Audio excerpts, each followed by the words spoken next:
ॐ श्रीगणेशाय नमः। अथ श्री आदित्यहृदयस्तोत्र विनियोगः। ॐ अस्य श्री आदित्यहृदयस्तोत्रमन्त्रस्य श्री अगस्त्य ऋषिः अनुष्टुप् छन्दः। श्री आदित्यहृदयभूतो भगवान् ब्रह्मा देवताः। ॐ बीज रश्मिमतेरिति शक्तिः। ॐ तत्सवितुरित्यादि गायत्री कीलक निरस्ताशेष विघ्नतया ब्रह्म विद्या सिद्धौ सर्वत्र जय सिद्धौ च विनियोगः। ततो युद्ध परिश्रान्तं समरे चिन्तया स्थितं रावणं चाग्रतो दृष्ट्वा युद्धाय समुपस्थितं देवतैश्च समागम्य द्रष्टुमभ्यागतोरणम् उपागम्याब्रवीद् राम मगस्त्यो भगवान् ऋषिः। राम राम महाबाहो शृणु गुह्यं सनातनम् येन सर्वानरीन् वत्स समरे विजयिष्यसि। आदित्यहृदयं पुण्यं सर्वशत्रुविनाशनम् जयावहं जपे नित्यम् अक्षयं परमं शिवम् सर्वमङ्गलमाङ्गल्यम् सर्वपापप्रणाशनम् चिन्ताशोकप्रशमनम् आयुर्वर्धनमुत्तमम् रश्मिमन्तं समुद्यन्तम् देवासुरनमस्कृतम् पूजयस्वाविवस्वन्तम् भास्करम् भुवनेश्वरम् सर्वदेवात्मको ह्येष तेजस्वी रश्मिभावनः। एष देवासुरगणा लोकान् पाति गभस्तिभिः। एष ब्रह्मा च विष्णुश्च शिवः स्कन्दः प्रजापतिः। महेन्द्रो धनदः कालो यमः सोमो ह्यपाम्पतिः। पितरो वसवः साध्या यश्विनौ मरुतो मनुः।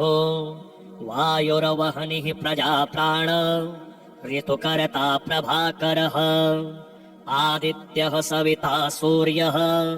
खगः पूषा गभस्तिमान्। सुवर्णसदृशो भानुर् हिरण्यरेता दिवाकरः। हरिदश्वः सहस्रार्चिः सप्त सप्तिरमरीचिमान्। तिमिरोन्मथनः शम्भुस्त्वष्टा मार्ताण्ड अंशुमान्। हिरण्यगर्भः शिशिरस्तपनो भास्करो रविः। अग्निगर्भोदितेः पुत्रः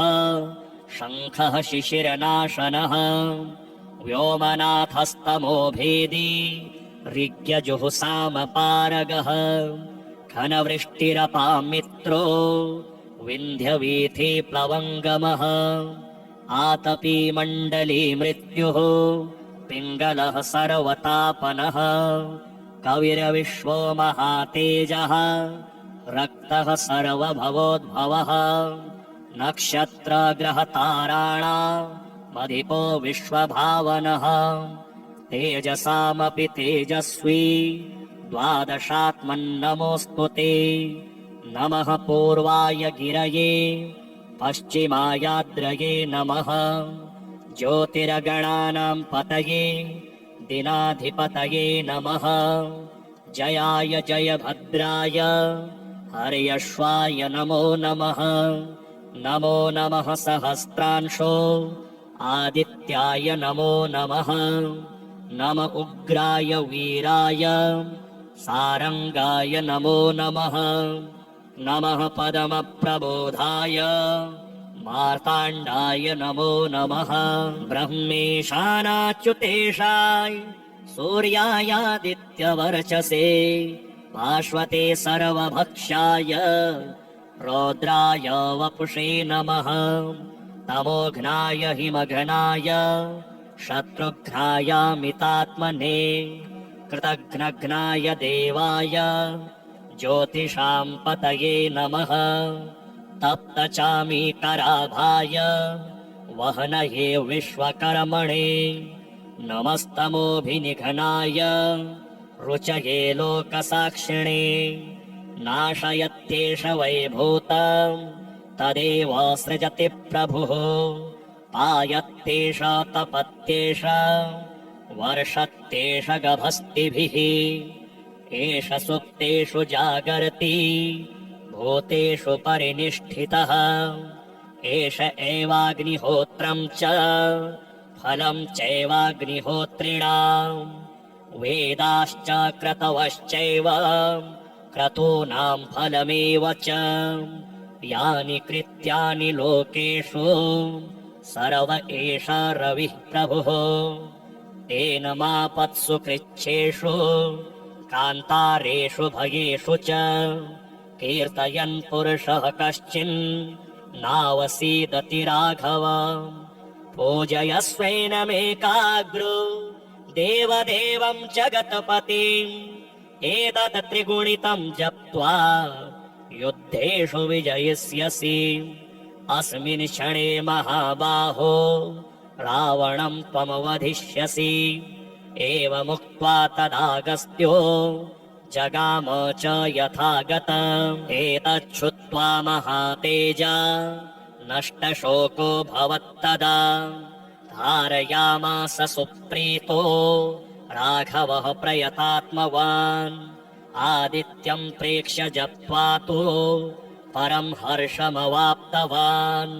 त्रिराचम्य शुचिर्भूत्वा धनुरादाय वीर्यवान् रावणं प्रेक्ष्य हृष्टात्मा युद्धाय समुपागतम् सर्वयतनेन महता वधे तस्य धृतोऽभवत् अथ रविरवदन्निरीक्ष्य रामम् मुदितमनः परमं प्रहृष्यमाणः निशिचरपतिसंशयं विदित्वा सुरगणमध्यगतो वचस्त्वरेति श्री आदित्यकवच ॐ अस्य श्रीमदादित्यकवचस्तोत्रमहामन्त्रस्य याज्ञवल्क्यो महर्षिः अनुष्टुप् जगदीच्छन्दसि घृणिरिति बीजं सूर्य इति शक्तिः आदित्य इति कीलकम् श्रीसूर्यरथे जपे विनियोगः उदयाचलमागत्य वेदरूपमनामय तुष्टावपरया भक्त्या देवासुरे तदा वन्द्यं त्रयः च परिवेष्टितम् ध्यायन् स्तुवन् पठन्नाम यः सूर्यकवचं सदा कृणिः पातु शिरोदेशम् सूर्यः फालं च पातु मे आदित्यो लोचने पातु श्रुति पातु प्रभाकरः घ्राणं पातु सदा भानुः अर्कः पातु मुखं तथा जिह्वां पातु जगन्नाथः कण्ठं पातु विभावसुः स्कन्धौ बृहस्पतिः पातु भुजौ पातु प्रभाकरः अहस्करः पातु हस्तौ हृदयं पातु भानुमान् मध्यं च पातु सप्ताश्वो नाभिं पातु कटिं पातु सविता पातु सृक्किणी ओरो पातु सुरश्रेष्ठो जानुनी पातु भास्करः पाण्डो गलं पातु पिशाम्पतिः आदौ व्रत्नः सदा पातु मित्रोऽपि सकलं वपुः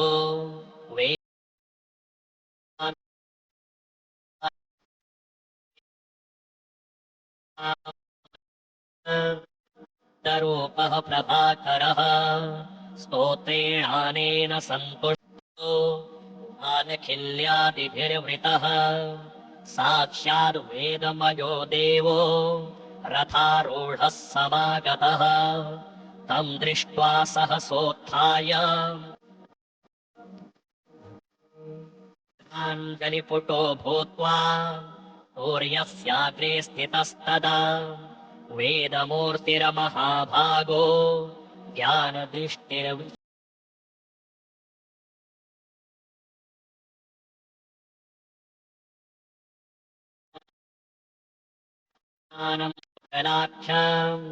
वेदरूपमनामय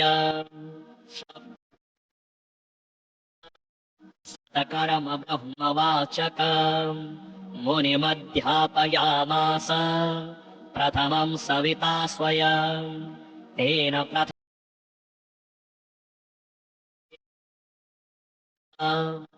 याज्ञवल्क्यो मुनिश्रेष्ठः कृतकृत्यो भवत्तदा ऋगादिसकलान् वेदान् ज्ञातवान् सूर्यसन्निधौ इदं प्रोक्तं महापुण्य पवित्रं पापनाशनम् यः पठेत् शृणुयाद्वापि सर्वते वेदार्थज्ञानसम्पन्न सूर्यलोकमवाप्नुयात् ततो युद्धपरिश्रान्तम् समरे चिन्तया स्थितम् रावणं चाग्रतो दृष्ट्वा युद्धाय समुपस्थितम् देवतैश्च समागम्य द्रष्टुमभ्यागतोरणम् उपागम्याब्रवीद्राम अगस्त्यो भगवान् ऋषिः राम राम महाबाहो शृणु गुह्यं सनातनम् येन सर्वानरीन् वत्स समरे विजयिष्यसि आदित्यहृदयं पुण्यं सर्वशत्रुविनाशनम् जयावहं जपे नित्यम् अक्षयं परमं शिवम् सर्वमङ्गलमाङ्गल्यम् सर्वपापप्रणाशनम् चिन्ताशोकप्रशमनम् आयुर्वर्धनमुत्तमम् रश्मिमन्तं समुद्यन्तम् देवासुरनमस्कृतम् पूजयस्वाविवस्वन्तम् भास्करं भुवनेश्वरम् सर्वदेवात्मको ह्येष तेजस्वी रश्मिभावनः एष देवासुरगणा लोकान् पाति गभस्तिभिः एष ब्रह्मा च विष्णुश्च शिवः स्कन्दः प्रजापतिः महीन्द्रो धनतः कालो यमः सोमो ह्यपाम्पतिः पितरो वसवः साध्या यश्विनौ मरुतो मनुः वायुर्वह्निः प्रजाप्राण ऋतुकर्ता प्रभाकरः आदित्यः सविता सूर्यः खगः पूषा गभस्तिमान् सुवर्णसदृशो भानुर् हिरण्यरेता दिवाकरः हरिदश्वः सहस्रार्चिः सप्त सप्तिरमरीचिमान् तिमिरोन्मथनः शम्भुस्त्वष्टा मार्ताण्ड अंशुमान् हिरण्यगर्भः शिशिरस्तपनो भास्करो रविः अग्निगर्भोदितिः पुत्रः शङ्खः शिशिरनाशनः व्योमनाथस्तमो भेदी ऋग्यजुःसामपारगः घनवृष्टिरपामित्रो विन्ध्यवीथि प्लवङ्गमः आतपी मण्डले मृत्युः पिङ्गलः सर्वतापनः कविरविश्वो महातेजः रक्तः सर्वभवोद्भवः नक्षत्रग्रहताराणामधिपो विश्वभावनः तेजसामपि तेजस्वी द्वादशात्मन्नमोऽस्तु ते नमः पूर्वाय गिरये पश्चिमायाद्रये नमः ज्योतिर्गणानां पतये दिनाधिपतये नमः जयाय जयभद्राय हर्यश्वाय नमो नमः नमो नमः सहस्रांशो आदित्याय नमो नमः नम उग्राय वीराय सारंगाय नमो नमः नमः पदमप्रबोधाय मार्ताण्डाय नमो नमः ब्रह्मेशानाच्युतेशाय सूर्यायादित्यवर्चसे आश्वते सर्वभक्षाय रौद्राय वपुषे नमः तमोघ्नाय हिमघनाय शत्रुघ्नायामितात्मने कृतघ्नघ्नाय देवाय ज्योतिषां पतये नमः तप्तचामीकराभाय वहनये विश्वकर्मणे नमस्तमोभिनिघनाय रुचये लोकसाक्षिणे नाशयत्येष वैभूतम् तदेव सृजति प्रभुः पायत्येष तपत्येष वर्षत्येष गभस्तिभिः एष सुप्तेषु जागर्ति भूतेषु परिनिष्ठितः एष एवाग्निहोत्रम् च फलम् चैवाग्निहोत्रिणाम् वेदाश्च क्रतवश्चैव क्रतूनाम् फलमेव च यानि कृत्यानि लोकेषु सर्व एषा रविः प्रभुः एनमापत्सु कृच्छेषु कान्तारेषु भयेषु च कीर्तयन् पुरुषः कश्चिन् नावसीदति राघव पूजयस्वैनमेकाग्रो देवदेवम् जगत्पतिम् एतत् त्रिगुणितम् जप्त्वा युद्धेषु विजयिष्यसि अस्मिन् क्षणे महाबाहो रावणम् त्वमवधिष्यसि एवमुक्त्वा तदागस्त्यो जगाम च यथागतम् एतच्छ्रुत्वा महातेजा नष्टशोको भवत्तदा धारयामास सुप्रीतो राघवः प्रयतात्मवान् आदित्यम् प्रेक्ष्य जप्त्वा तु परम् हर्षमवाप्तवान् त्रिराचम्य शुचिर्भूत्वा धनुरादाय वीर्यवान् रावणम् प्रेक्ष्य हृष्टात्मा युद्धाय समुपागतम् सर्वयतनेन महता वधे तस्य धृतोऽभवत् अथ रविरवदन्निरीक्ष्य रामम् मुदितमनः परमम् प्रहृष्यमाणः निशिचरपति संशयम् विदित्वा सुरगणमध्यगतो वचस्त्वरेति श्री आदित्यकवच ॐ अस्य श्रीमदादित्यकवच स्तोत्रमहामन्त्रस्य याज्ञवल्क्यो महर्षिः अनुष्टुप् जगदि छन्दसि घृणिरिति बीजम् सूर्य इति शक्तिः आदित्य इति कीलकम् श्रीसूर्यनारायण प्रीत्यर्थे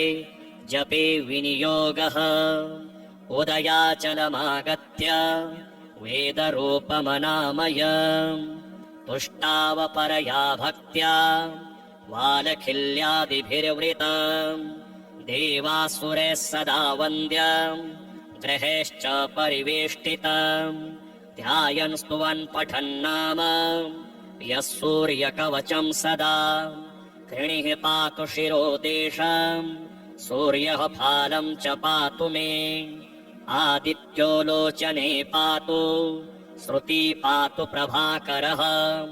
घ्राणम् पातु सदा भानुः अर्कः पातु मुखम् तथा जिह्वाम् पातु जगन्नाथः कण्ठम् पातु विभावसुः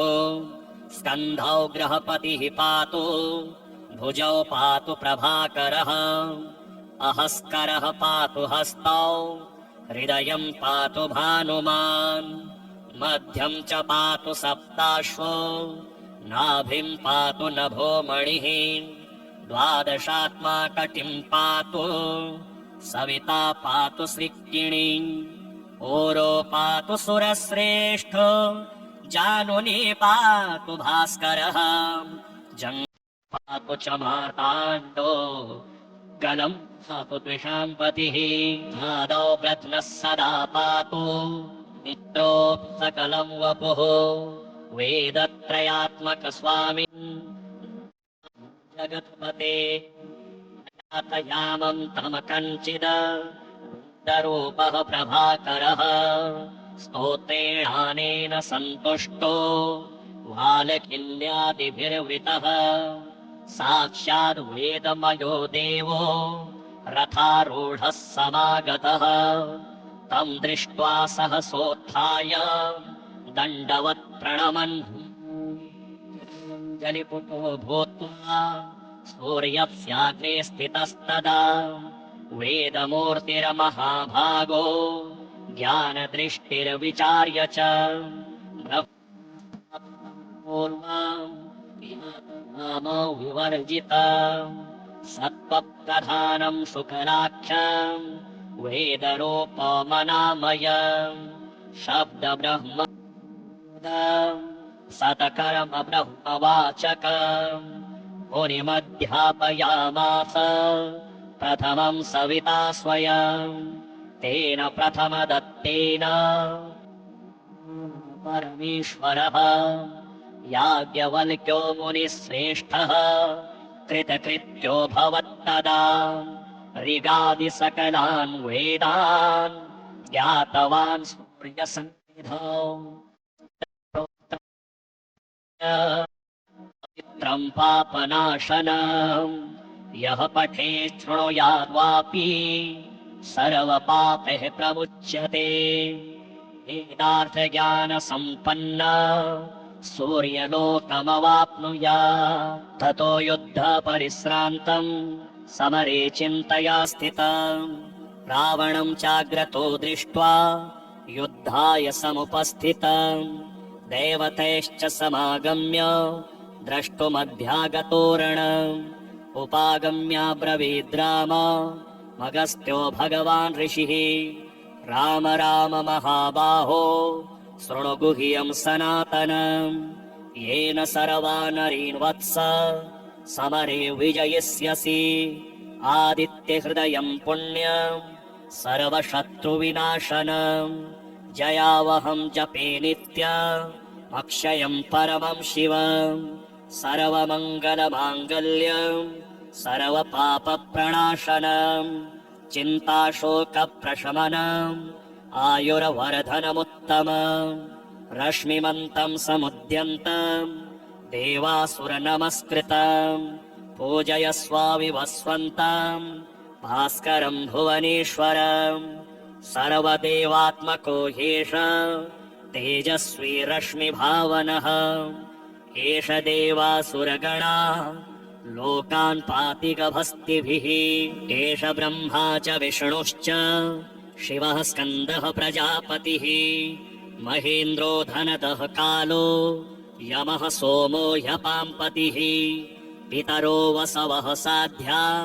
यश्विनौ मरुतो मनुः वायुरवह्निः प्रजाप्राण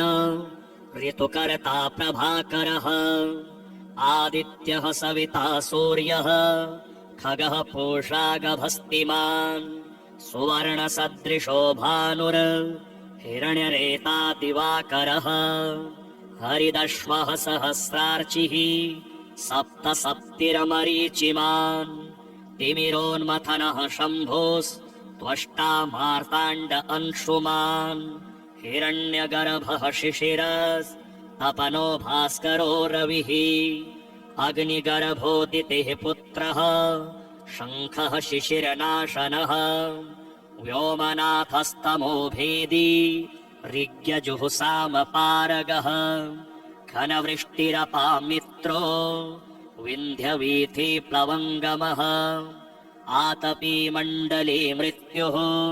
पिङ्गलः सर्वतापनः कविरविश्वो महातेजः रक्तः सर्वभवोद्भवः नक्षत्रग्रहताराणामधिपो विश्वभावनः तेजसामपि तेजस्वी द्वादशात्मन्नमोऽस्तु ते नमः पूर्वाय गिरये पश्चिमायाद्रये नमः ज्योतिर्गणानाम् पतये दिनाधिपतये नमः जयाय जयभद्राय हर्यश्वाय नमो नमः नमो नमः सहस्रांशो आदित्याय नमो नमः नम उग्राय वीराय सारंगाय नमो नमः नमः पदमप्रबोधाय मार्ताण्डाय नमो नमः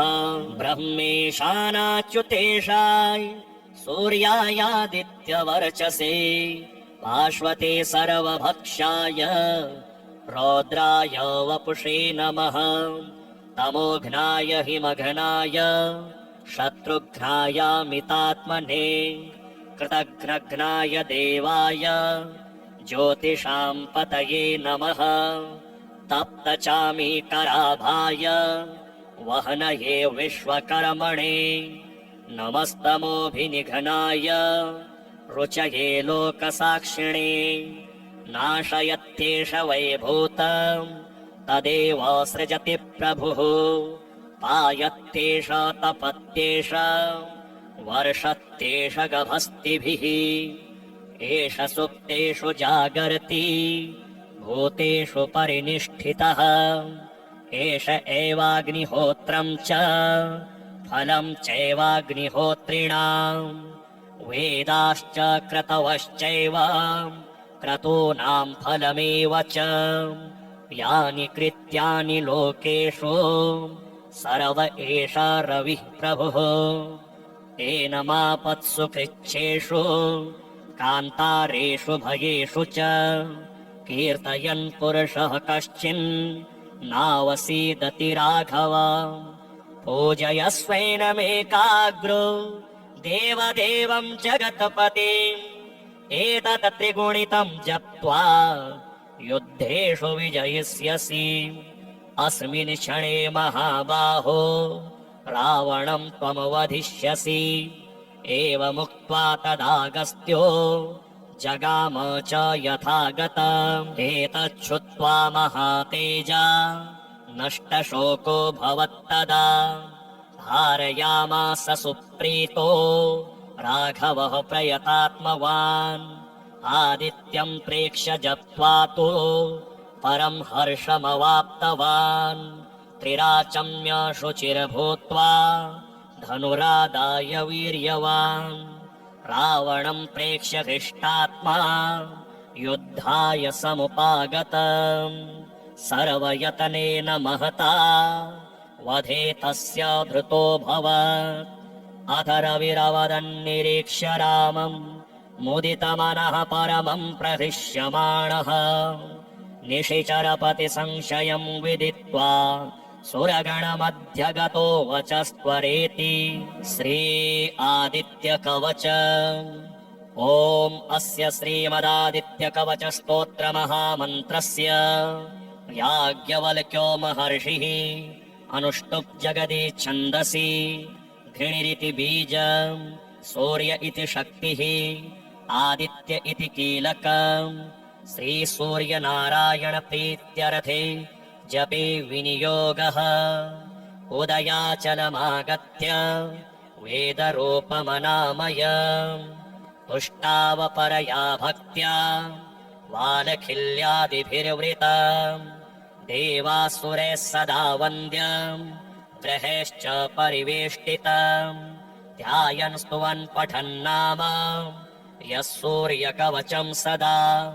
घृणिः पातु शिरोदेशम् सूर्यः फालं च पातु मे आदित्यो लोचने पातु श्रुति पातु प्रभाकरः घ्राणं पातु सदा भानुः अर्कः पातु मुखं तथा जिह्वां पातु जगन्नाथः कण्ठं पातु विभावसुः स्कन्धौ ग्रहपतिः पातु भुजौ पातु प्रभाकरः अहस्करः पातु हस्तौ हृदयं पातु भानुमान् मध्यं च पातु सप्ताश्वो नाभिं पातु नभो मणिः द्वादशात्मा कटिं पातु सविता पातु सृक्किणी ओरो पातु सुरश्रेष्ठ जानुनी पातु भास्करः जङ्घे पातु च मार्ताण्डो गलं पातु त्विषाम्पतिः पादौ ब्रध्नः सदा पातु मित्रोऽपि सकलं वपुः वेदत्रयात्मक स्वामिन् नारायण जगत्पते अयातयामं तम कञ्चिद् वेदरूपः प्रभाकरः स्तोत्रेणानेन सन्तुष्टो वालखिल्यादिभिर्वृतः साक्षाद् वेदमयो देवो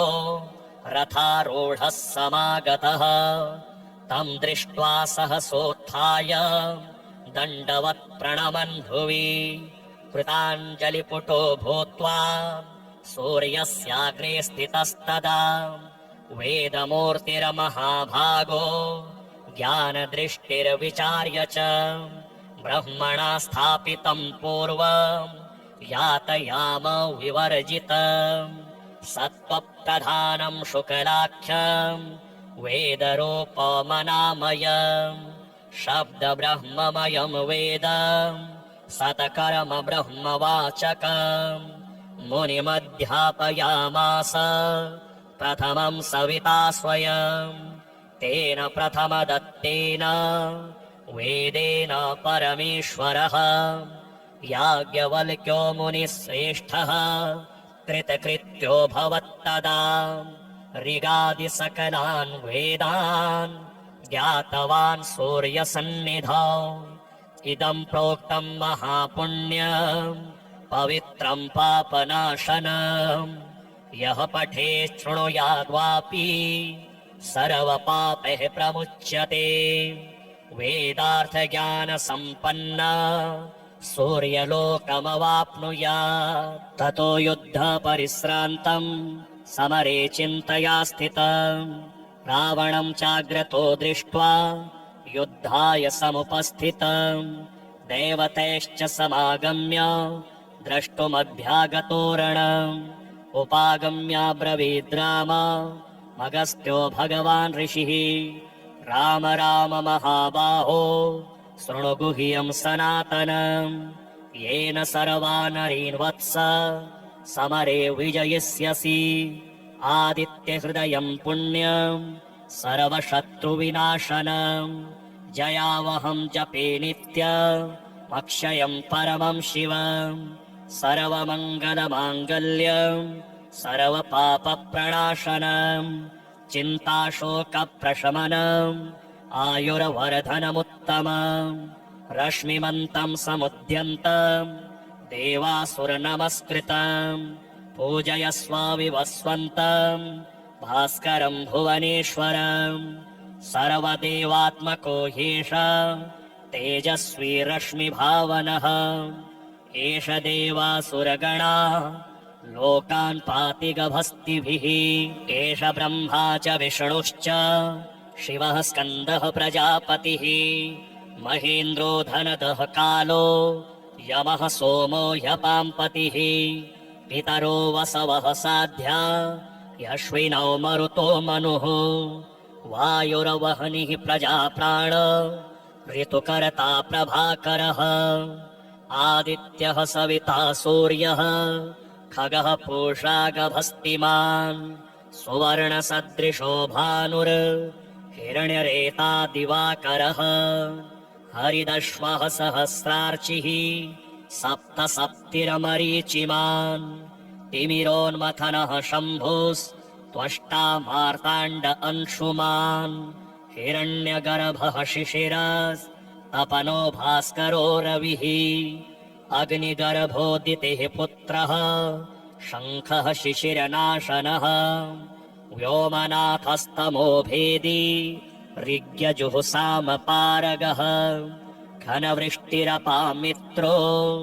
विन्ध्यवीथिप्लवङ्गमः आतपी मण्डली मृत्युः पिङ्गलः सर्वतापनः कविरविश्वो महातेजः रक्तः सर्वभवोद्भवः नक्षत्रग्रहताराणामधिपो विश्वभावनः तेजसामपि तेजस्वी द्वादशात्मन्नमोऽस्तु ते नमः पूर्वाय गिरये पश्चिमायाद्रये नमः ज्योतिर्गणानां पतये दिनाधिपतये नमः जयाय जयभद्राय हर्यश्वाय नमो नमः नमो नमः सहस्रांशो आदित्याय नमो नमः नम उग्राय वीराय सारंगाय नमो नमः नमः पदमप्रबोधाय मार्ताण्डाय नमो नमः ब्रह्मेशानाच्युतेशाय सूर्यायादित्यवर्चसे भास्वते सर्वभक्षाय रौद्राय वपुषे नमः तमोघ्नाय हिमघ्नाय शत्रुघ्नायामितात्मने कृतघ्नघ्नाय देवाय ज्योतिषां पतये नमः तप्तचामीकराभाय वहनये विश्वकर्मणे नमस्तमोभिनिघ्नाय रुचये लोकसाक्षिणे नाशयत्येष वैभूतं तदेव सृजति प्रभुः पायत्येष तपत्येष वर्षत्येष गभस्तिभिः एष सुप्तेषु जागर्ति भूतेषु परिनिष्ठितः एष एवाग्निहोत्रं च फलं चैवाग्निहोत्रिणां वेदाश्च क्रतवश्चैव क्रतूनां फलमेव च यानि कृत्यानि लोकेषु सर्व एष रविः प्रभुः तेन मापत्सु कृच्छ्रेषु कान्तारेषु भयेषु च कीर्तयन् पुरुषः कश्चिन् नावसीदति राघव पूजयस्वैनमेकाग्रो देवदेवं जगत्पतिम् एतत् त्रिगुणितं जप्त्वा युद्धेषु विजयिष्यसि अस्मिन् क्षणे महाबाहो रावणं त्वमवधिष्यसि एवमुक्त्वा तदागस्त्यो जगाम च यथागतम् एतच्छ्रुत्वा महातेजा नष्टशोको भवत्तदा धारयामास सुप्रीतो राघवः प्रयतात्मवान् आदित्यं प्रेक्ष्य जप्त्वा तु परं हर्षमवाप्तवान् त्रिराचम्य शुचिर्भूत्वा धनुरादाय वीर्यवान् रावणं प्रेक्ष्य हृष्टात्मा युद्धाय समुपागतम् सर्वयतनेन महता वधे तस्य धृतोऽभवत् अथ रविरवदन्निरीक्ष्य रामं मुदितमनः परमं प्रहृष्यमाणः निशिचरपतिसंशयं विदित्वा सुरगणमध्यगतो वचस्त्वरेति श्री आदित्यकवच ॐ अस्य श्रीमदादित्यकवचस्तोत्रमहामन्त्रस्य याज्ञवल्क्यो महर्षिः अनुष्टुप् जगदीच्छन्दसि घृणिरिति बीजं सूर्य इति शक्तिः आदित्य इति कीलकम् श्रीसूर्यनारायणप्रीत्यर्थे जपे विनियोगः उदयाचलमागत्य वेदरूपमनामयम् तुष्टावपरया भक्त्या मालखिल्यादिभिर्वृतम् देवासुरैः सदा वन्द्यम् ग्रहेश्च परिवेष्टितम् आगन्तुवन् पठन्नाम यः सूर्यकवचं सदा धृणिः पातु शिरोदेशम् सूर्यः फालं च पातु मे आदित्य मे पातु श्रुति पातु प्रभाकरः घ्राणं पातु सदा भानुः अर्कः पातु मुखं तथा जिह्वां पातु जगन्नाथः पातु विभावसुः स्कन्धौ गृहपतिः पातु भुजौ पातु प्रभाकरः अहस्करः पातु हस्तौ हृदयं पातु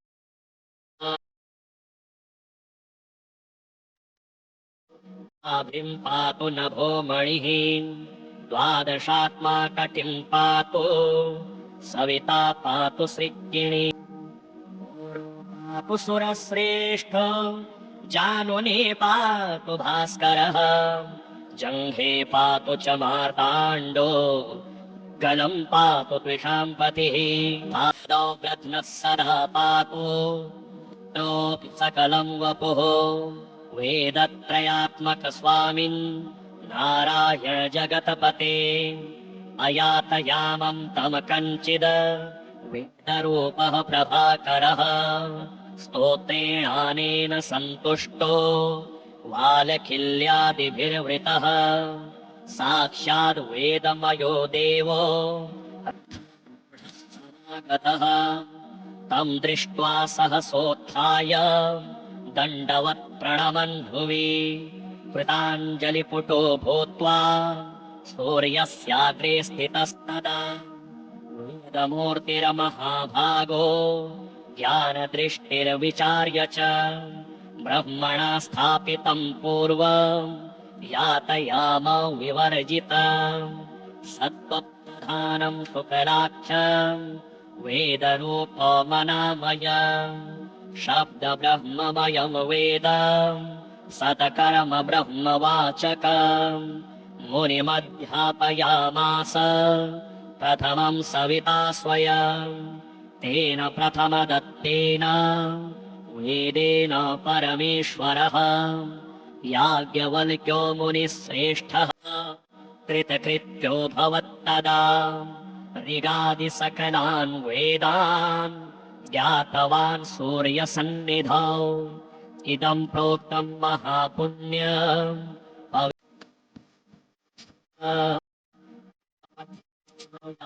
अपि सर्वपापैः प्रमुच्यते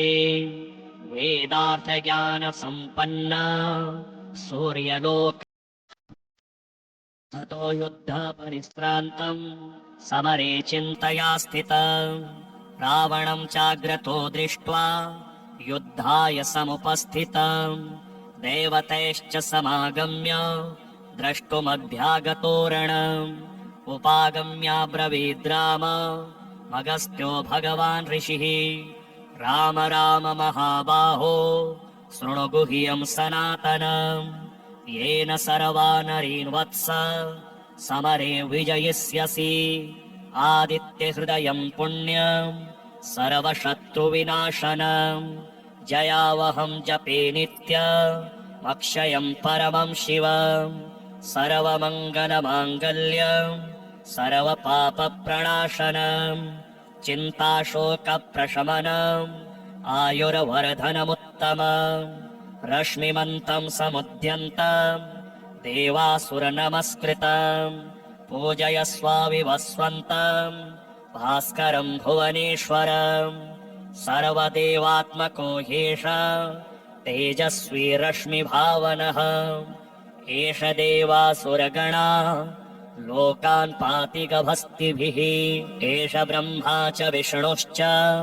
शिवः स्कन्दः प्रजापतिः महेन्द्रो धनदः कालो यमः सोमो ह्यपाम्पतिः पितरो वसवः साध्या यश्विनौ मरुतो मनुः वायुर्वह्निः प्रजाप्राण ऋतुकर्ता प्रभाकरः आदित्यः सविता सूर्यः खगः पूषा गभस्तिमान् सुवर्णसदृशो भानुर् हिरण्यरेता दिवाकरः हरिदश्वः सहस्रार्चिः सप्त सप्तिरमरीचिमान् तिमिरोन्मथनः शम्भुस्त्वष्टा मार्ताण्ड अंशुमान् हिरण्यगर्भः शिशिरस्तपनो भास्करो रविः अग्निगर्भोदितेः पुत्रः शङ्खः शिशिरनाशनः व्योमनाथस्तमो भेदी ऋग्यजुहुसामपारगः घनवृष्टिरपामित्रो विन्ध्यवीथि प्लवङ्गमः आतपी मण्डली मृत्युः पिङ्गलः सर्वतापनः कविरविश्वो महातेजः रक्तः सर्वभवोद्भवः नक्षत्रग्रहताराणामधिपो विश्वभावनः तेजसामपि तेजस्वी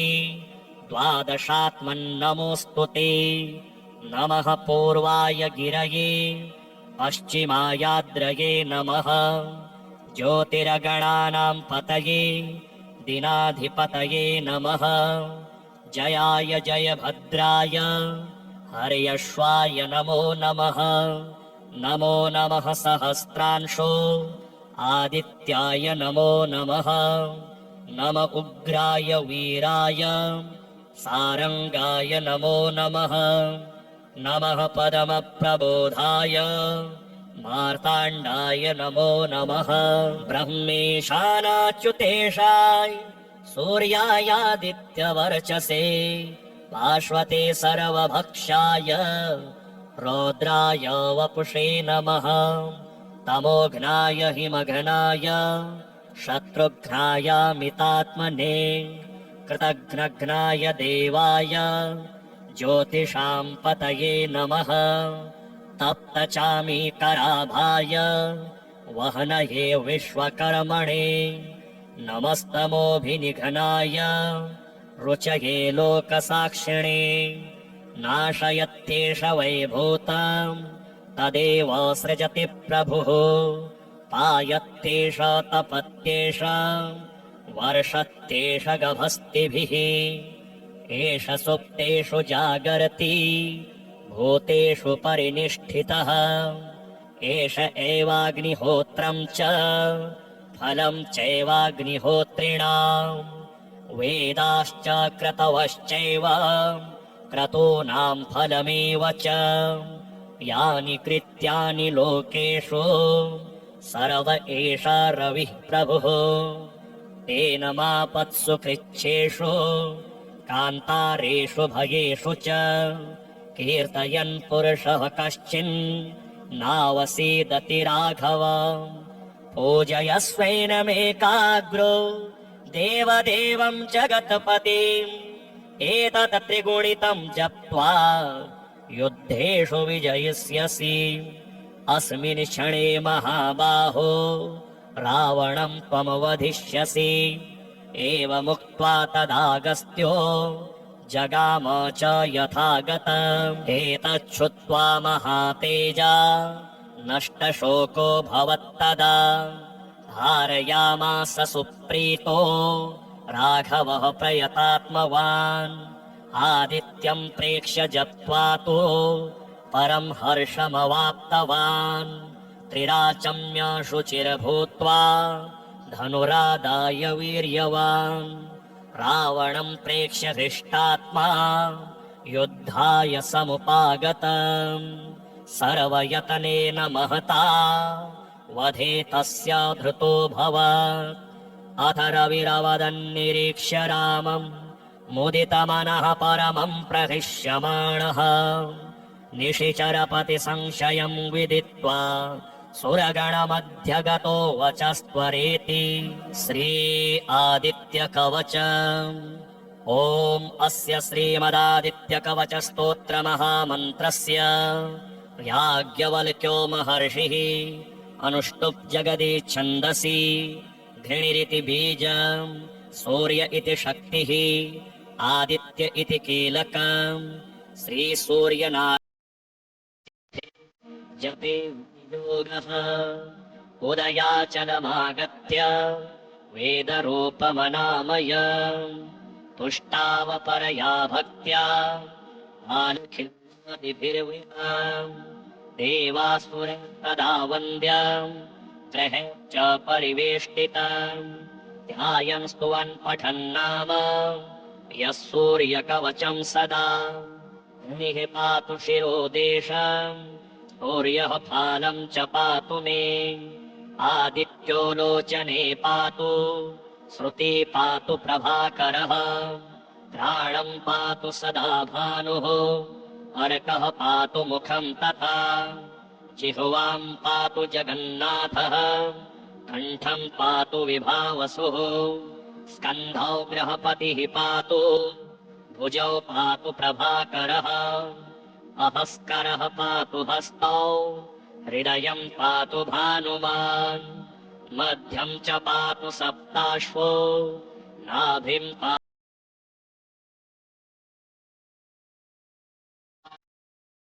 सविता पातु सृक्किणी पूरो पातु सुरश्रेष्ठो जानुनी पातु भास्करः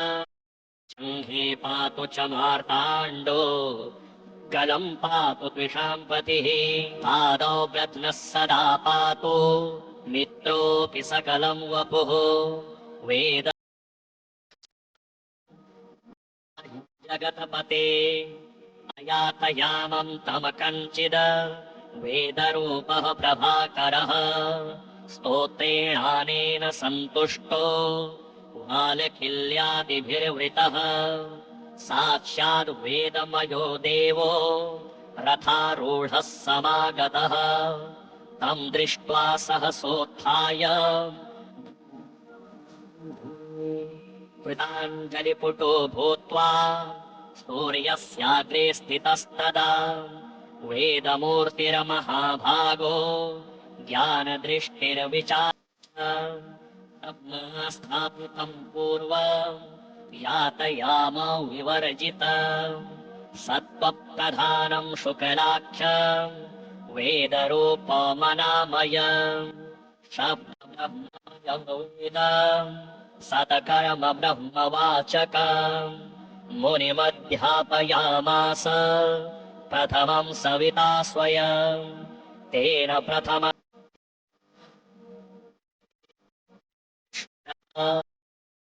वल्क्यो मुनिश्रेष्ठः